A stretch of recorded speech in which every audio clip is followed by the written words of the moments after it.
Bonjour, donc je m'appelle Cécile Pierre, je suis consultante en développement professionnel à l'APEC. Alors je ne sais pas si l'APEC est connue de tous et de toutes ici. Non. Alors je vais déjà repréciser ce qu'est l'APEC. Donc l'APEC, c'est l'Association pour l'emploi des cadres.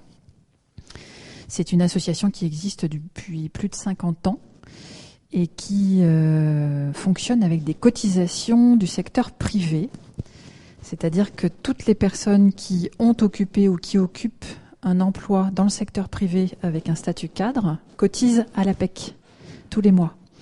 Et toutes les entreprises du secteur privé qui ont un effectif cadre cotisent aussi à l'APEC. Donc c'est grâce à ces cotisations que nous pouvons fonctionner aujourd'hui pour apporter des conseils, que ce soit auprès des entreprises, mais aussi des cadres, qu'ils soient en activité ou en recherche d'emploi. Donc ça, c'est le premier rôle de l'APEC. Vous connaissez peut-être l'APEC sous la forme des offres d'emploi. Donc on a un site emploi que vous pouvez consulter pour des postes qui sont essentiellement des postes au statut cadre, voire agent de maîtrise, dans tout secteur, dans tout domaine. Ensuite, l'APEC, c'est aussi un acteur du conseil en évolution professionnelle. Donc peut-être avez-vous entendu parler du CEP, donc comme Pôle emploi, comme les missions locales, comme Cap emploi, comme les CIBC. Nous avons une fonction de conseil en évolution professionnelle qui, cette fois-ci, est un service gratuit donné auprès de toute personne, qu'elle soit secteur public, secteur privé. En revanche, l'APEC garde toujours sa spécificité cadre. Donc nous accueillons, nous recevons aussi des personnes du secteur public, mais qui ont un objectif de repositionnement dans le secteur privé idéalement. Voilà. Petit aparté, donc en France, on est 1000 personnes à peu près sur tout le territoire national. Sur Poitiers, il y a une agence de 6 personnes aujourd'hui avec une délégation régionale qui est à Bordeaux. Voilà. Qu'est-ce que j'ai oublié de vous dire à l'APEC ? On a un pôle, un observatoire au siège à Paris qui fait des études et des statistiques sur l'emploi cadre en France, par secteur, par fonction. Donc si ça vous intéresse d'aller regarder quels sont les secteurs qui recrutent sur des fonctions cadres aujourd'hui ou les perspectives de l'emploi cadre, allez voir sur le site APEC. Il y a plein de choses intéressantes et sur le site Corporate aussi. Après, je reviendrai sur les services propres à la reconversion que l'on propose aujourd'hui. Donc moi, je suis consultante à l'APEC depuis 5 ans maintenant.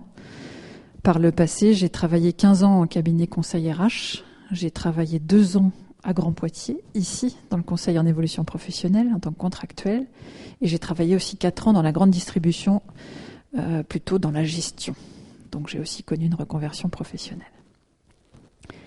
Voilà, donc aujourd'hui, je vous parle des clés d'une reconversion professionnelle réussie. On va essayer de se mettre d'accord sur ce qu'est une reconversion professionnelle, telle que l'APEC l'entend, et puis sur la notion de réussite. Parce que qu'est-ce que ça veut dire une reconversion professionnelle réussie aujourd'hui ? En fait, c'est une solution qui est la bonne pour vous. Donc forcément, elle va varier d'une personne à une autre, cette reconversion réussie. Et on va regarder ensemble qu'est-ce qui peut permettre qu'elle soit réussie. Alors, juste, j'espère que vous voyez bien, oui, a priori oui. Je vous montre une matrice qui s'appelle la matrice de Porot, on l'aime bien, l'APEC, juste pour vous redire ou pour vous dire ce qu'est pour nous une reconversion. En fait, une personne qui aujourd'hui occupe une fonction dans un secteur, si je prends par exemple une personne qui est comptable dans le BTP. Si demain elle veut devenir comptable dans le BTP mais dans une autre entreprise, elle sera plutôt dans cette première case ici en bas à gauche. Donc elle se repositionne sur une fonction similaire et dans un secteur similaire. Donc on est plutôt dans une logique de continuité. Là on n'est pas dans l'évolution, pas de reconversion. Si en revanche cette personne qui est comptable veut rester comptable mais elle veut changer de secteur. Donc là on est plutôt ici. On est plutôt sur un transfert. Donc l'enjeu ne va pas être le même pour cette personne-là. Là, ici, elle va devoir démontrer qu'elle peut se repositionner dans un secteur différent, mais en transférant ses compétences. On n'est toujours pas dans la reconversion ici. Troisième personnage, donc en haut, à gauche, Cette personne, elle veut rester dans le BTP, mais elle veut changer de métier, de fonction. Imaginons qu'elle veuille devenir RRH dans le secteur du BTP. Donc là, il y a une évolution, mais dans un secteur qu'elle connaît déjà.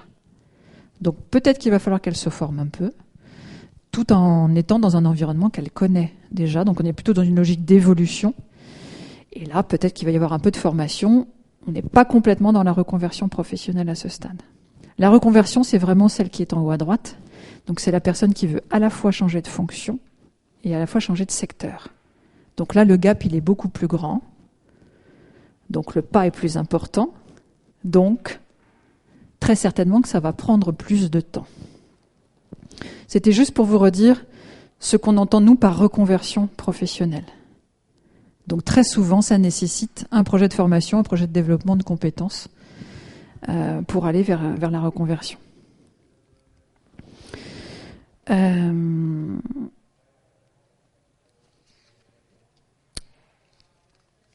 Donc en fait, l'idée c'est de se dire, si je veux me reconvertir, si je veux me réorienter, comment faire pour que ça se passe bien et que je ne me trompe pas, parce qu'on est souvent dans cette idée-là, je veux me reconvertir, mais comment faire ?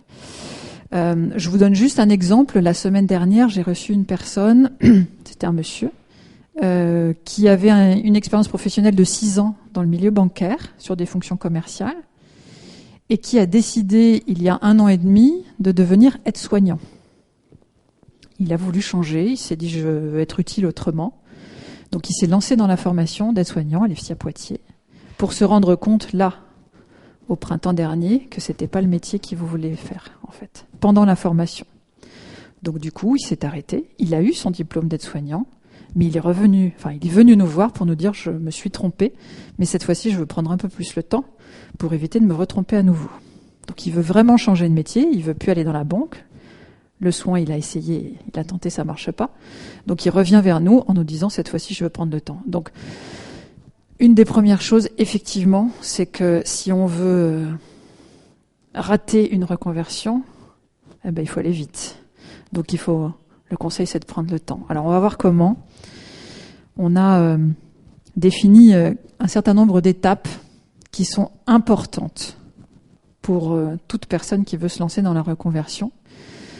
On ne se lance pas dans la reconversion pour fuir un métier qui ne nous convient plus. En tout cas, c'est très rare. Donc on ne part pas d'un métier parce qu'on est dans l'urgence, parce qu'on est en fin de droit, parce qu'il faut absolument qu'on trouve une solution, parce qu'on ne retrouve pas de l'emploi dans ce qu'on voulait faire. En général, c'est pas la bonne solution. Donc il faut passer par un certain nombre d'étapes. Donc vous les avez ici. On vous dit que c'est un processus de réflexion qui est itératif, c'est-à-dire qu'on prend les différentes étapes dans le sens un peu qu'on veut. Mais l'idée, c'est quand même de se poser pour regarder un certain nombre de choses et pour préparer cette reconversion. Donc se poser, ça veut dire bien se connaître. C'est-à-dire faire un état des lieux de qui on est sous l'angle professionnel, mais aussi sous l'angle extra-professionnel et personnel. Ça veut dire donc regarder qu'est-ce qu'on a fait dans son parcours, qu'est-ce qu'on a développé comme compétences, comme savoir, comme savoir-faire. Alors ça, généralement, on le fait quand on fait un CV. On se pose ces questions-là. En revanche, si on veut vraiment partir sur un projet de changement, il faut regarder le spectre de manière très très large. Vous avez peut-être été trésorière dans une association sportive, vous avez peut-être été arbitre dans une équipe de basket, vous avez peut-être été comptable dans une structure associative dans la musique. Enfin, il faut regarder tout ce que vous avez fait, tout votre parcours professionnel, personnel, pour essayer d'identifier quelles sont vos compétences. Donc là, j'ai commencé par le 2e point. Vous voyez, j'ai même pas démarré par le 1er.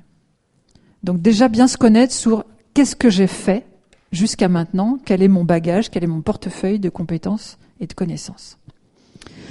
Après, c'est de regarder vos motivations. C'est-à-dire, qu'est-ce que aujourd'hui vous avez envie de faire, qu'est-ce que vous n'avez plus envie de faire. Parce qu'on peut être très compétent dans un domaine et avoir fait le tour. C'est souvent le cas, des personnes qui ont 15 ans, 20 ans d'expérience et qui se disent « ça, je sais faire, mais au final, aujourd'hui, je m'ennuie ». Ce qu'on entend aujourd'hui, c'est « je trouve plus de sens, je trouve plus d'intérêt dans ce que je fais ». j'ai le sentiment de ne pas servir à grand-chose. Donc, qu'est-ce que j'ai vraiment envie? Et ça aussi, ça prend du temps. Donc, il faut prendre ce temps-là. Alors, parfois, on peut le faire soi-même, parfois, il faut être aidé pour regarder tout ça. Je vous dirai comment après.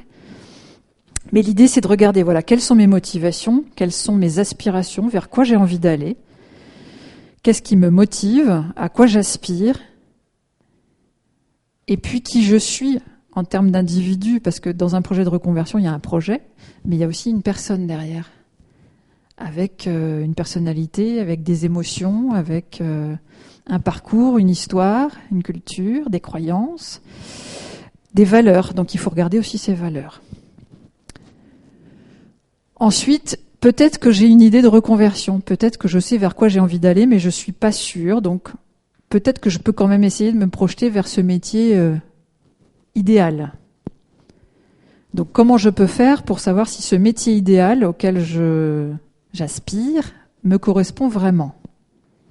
Ben pour ça, il faut aller chercher des informations, il faut enquêter. Il faut regarder son marché. On a eu pendant la crise, là, pendant 1 an et demi, surtout l'année dernière, beaucoup de personnes qui ont eu envie de devenir professeurs des écoles. Parce qu'ils avaient fait l'école un peu à la maison pendant la crise, et ils se sont dit, bah finalement, alors pas tous, hein, parce que tous n'ont pas aimé, mais il y en a qui ont aimé ça et qui se sont dit, bah pourquoi pas moi? Donc, ok, sauf que faire l'école à la maison, c'est pas tout à fait la même chose que faire l'école, évidemment, à 30 personnes, 30 enfants. Donc il y a certaines personnes qui se sont lancées sans forcément réfléchir à concrètement qu'est-ce que c'est que le métier au quotidien. Donc on en a vu quelqu'un qui sont revenus nous voir en disant non, en fait c'est pas ça, il faut que je fasse autre chose, mais pas ça. Bon bref, donc il faut quand même se projeter vers votre idéal, ça veut dire que vous avez peut-être une idée d'un métier, mais quand on regarde des offres d'emploi, quand on regarde des fiches métiers, ça ne suffit pas en fait. Il va falloir aller vous confronter à votre marché, je crois que c'est le point 4.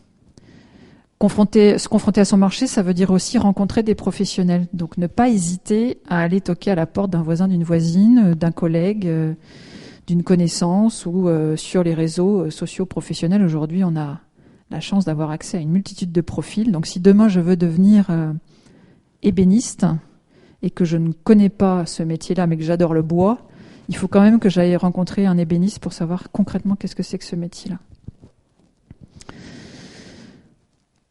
Ensuite, ce qui est important aussi, c'est d'identifier les moyens de concrétiser son projet. Donc ça veut dire quoi? Ça veut dire que, est-ce qu'il faut que je passe par une formation si je me reconvertis? Et si oui, laquelle? Qui va pouvoir me renseigner pour savoir quelle est la formation qui va convenir à mon projet? Comment je finance mon projet de formation? Est-ce que j'ai un budget sur mon CPF qui peut me permettre ça? Est-ce que je demande à mon entreprise de participer à ma formation? Est-ce que c'est Pôle emploi qui va m'aider à financer? Voilà, il faut y voir clair sur qu'est-ce que vous pouvez mettre en place pour vous lancer dans votre projet et peut-être envisager une formation. Peut-être qu'il faut passer par une validation d'acquis. On en parlera si ça vous intéresse, la VAE, la VAP. Voilà, donc quels sont les moyens que je peux mettre en œuvre pour avancer? Et puis, un projet professionnel, généralement, de reconversion, ça embarque un peu plus que nous. Parfois, ça embarque une famille, parfois, ça embarque un projet de vie. Donc, il faut aussi se poser la question, est-ce que mon projet, il est suffisamment sécure? Est-ce qu'il est viable? Est-ce que je peux en vivre? Est-ce que ma famille est OK? Est-ce que mon conjoint est OK? Est-ce que j'ai un soutien? C'est hyper important sur un projet de reconversion. Et enfin, s'organiser, ne pas négliger les détails pratiques. Donc, effectivement, se reconvertir, on peut passer par différentes étapes, on peut prendre les choses un peu dans l'ordre qu'on veut, sauf qu'à un moment donné, il faut quand même que vous arriviez à structurer un peu les différentes étapes. Donc, soit vous arrivez à le faire seul, soit vous vous faites accompagner par différentes structures, différentes personnes. Et c'est vraiment quand on a passé toutes ces étapes-là qu'on peut se reposer la question, est-ce que j'y vais ou est-ce que j'y vais pas? Mais en tout cas, si j'y vais pas, je sais pourquoi j'y vais pas. Parce que j'aurais réfléchi, parce que j'aurais rencontré des personnes qui m'auront dit telle ou telle chose. Voilà un peu les différentes étapes qui sont très importantes.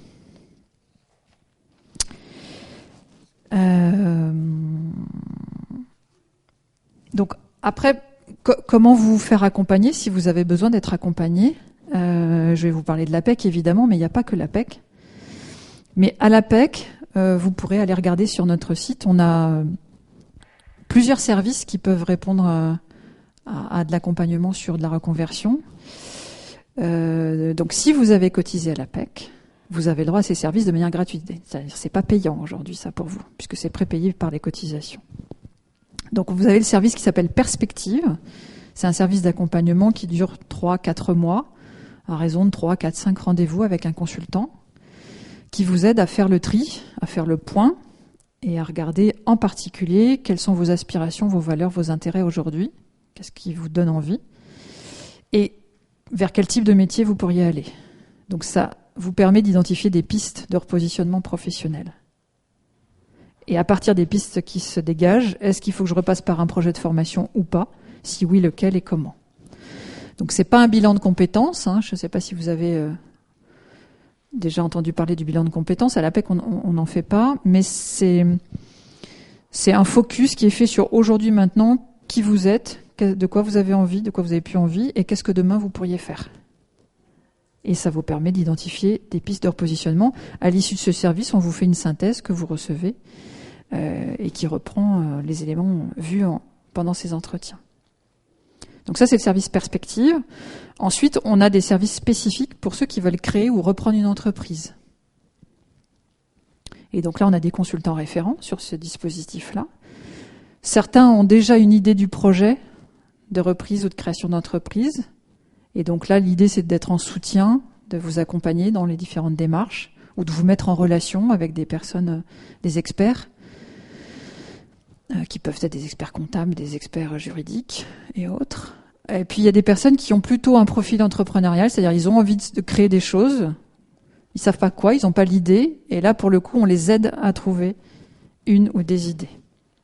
Donc là, on est sur un service qui s'appelle Devenir entrepreneur, qui est un service à la fois individuel, mais qui peut devenir collectif sur certains aspects. Après, on a des services sous forme d'atelier ou de web atelier. On a un service qui s'appelle Pitcher votre projet d'entreprise. Donc ça, c'est pour vous aider à travailler votre argumentaire. Une fois qu'on a l'idée du projet, c'est après, si on doit chercher des financeurs, par exemple, comment mettre en avant son projet, avec quel argumentaire, quels atouts. Donc ça, on peut vous aider sous format de coaching individuel ou d'atelier. Voilà, ça c'est les services APEC prépayés par les cotisations, donc gratuits aujourd'hui.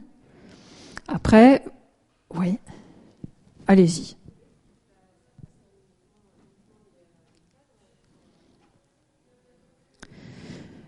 Alors, pour pouvoir y prétendre, il faut effectivement, normalement, avoir cotisé à l'APEC, donc avoir eu déjà un statut cadre. Mais vous pouvez tout à fait avoir eu un statut cadre et avoir un projet qui est de devenir maraîcher bio et pas être cadre à l'issue. C'est pas grave, ça on accompagne quand même. Après, vous pouvez ne pas avoir été cadre, mais viser un projet qui peut-être va vous repositionner sur un emploi cadre à un moment donné. Mais c'est vrai que notre spécialité à nous, à l'APEC, c'est quand même les postes agent de maîtrise ou cadre. Ouais.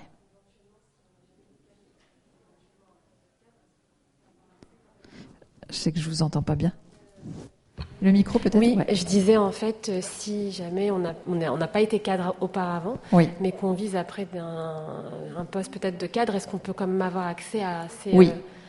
Pour ça, il faut juste que vous créez votre compte APEC. D'accord. C'est-à-dire créer avec vos coordonnées, une adresse mail, et puis un CV et un profil. C'est mieux. D'accord. Et après, vous faites une demande de rendez-vous. On vous reçoit, on étudie avec vous votre situation et vos attentes et vos besoins, et on vous propose le service qui sera le plus adapté. Si on estime que l'APEC ne pourra pas répondre à votre projet, à votre demande, on vous le dira. D'accord. Mais vous pouvez tout à fait avoir au moins à minima un rendez-vous avec un consultant. Très bien. Merci. Oui, madame. Excusez-moi. Si on a été indépendant, profession libérale oui. depuis 10 ans, en oui. l'occurrence, oui. est-ce qu'on rentre aussi dans le... Oui. D'accord. Oui. Enfin, pour le coup, on n'a pas cotisé... Non, mais possiblement que vous allez cotiser un jour. Ouais. Si vous vous repositionnez sur un poste cadre. Donc, on laisse la porte ouverte quand même un peu. C'est comme les jeunes diplômés, je crois que j'en ai pas parlé, mais l'APEC accompagne tous les jeunes diplômés issus de l'enseignement supérieur, c'est-à-dire à minima bac plus 3 dans la recherche de leur premier emploi, service gratuit, parce qu'on estime qu'un jour, ces jeunes vont devenir des cadres et cotiseront à leur tour. Mais on sait que les indépendants n'ont pas trop de solutions, donc on les accueille avec plaisir. Donc ça, c'est les services APEC, mais c'est vrai qu'après, vous pouvez bénéficier d'autres services. Donc je parlais tout à l'heure du bilan de compétences. Si vous avez un compte personnel de formation un peu rempli, vous pouvez financer aussi un bilan de compétences. Bilan de compétences, c'est beaucoup plus approfondi que ce qu'on fait à l'APEC. Bilan de compétences, vous allez vraiment vous poser pendant 24 heures avec un consultant, une consultante. Vous allez aborder tout votre passé professionnel, comprendre les choix d'orientation, voir les différentes compétences que vous avez développées. Vous allez passer des tests de personnalité, souvent. À l'APEC, on propose un outil qui n'est pas un test de personnalité, mais qui est un inventaire d'intérêt professionnel, qui s'appelle Motiva, et qui permet d'identifier en fait quel est votre profil motivationnel. Donc, c'est-à-dire qu'est-ce qui est important pour vous, quelles sont vos valeurs, vos aspirations, et en fonction de ça, d'essayer d'identifier des pistes de métiers, de secteurs, de styles d'entreprise qui vous correspondraient le mieux. Ça, c'est l'unique test et outil qu'on utilise. Mais on ne va pas évaluer vos compétences, tel qu'on peut le faire parfois dans un bilan de compétences. Donc c'est en ça que c'est moins approfondi.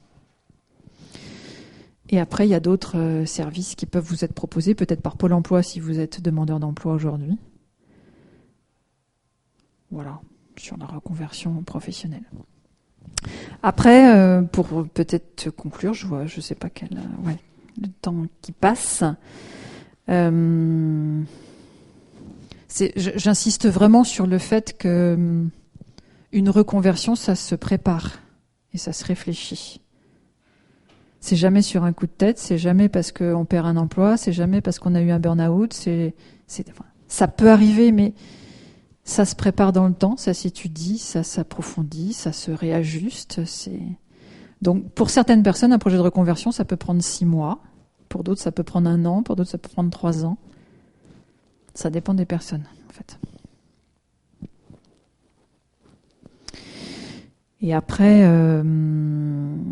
la création d'entreprise peut intéresser, elle intéresse beaucoup de personnes aujourd'hui. C'est parfois une bonne solution, mais attention, créer une entreprise, c'est pas parce qu'on a été expert dans un domaine que demain on peut créer son activité et développer son business tout seul. Parce que être expert technique, c'est pas être commercial et inversement. Donc, il faut parfois s'entourer de bonnes personnes ou se former ou s'associer. Enfin, il y a plein de possibilités. Voilà, je ne sais pas si ça a été clair et suffisamment pertinent par rapport à vos situations ou vos attentes. Mais si vous avez des questions, je suis là pour ça.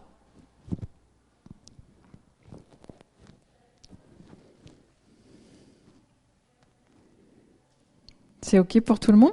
Ouais ? Merci beaucoup. Bonne fin de salon.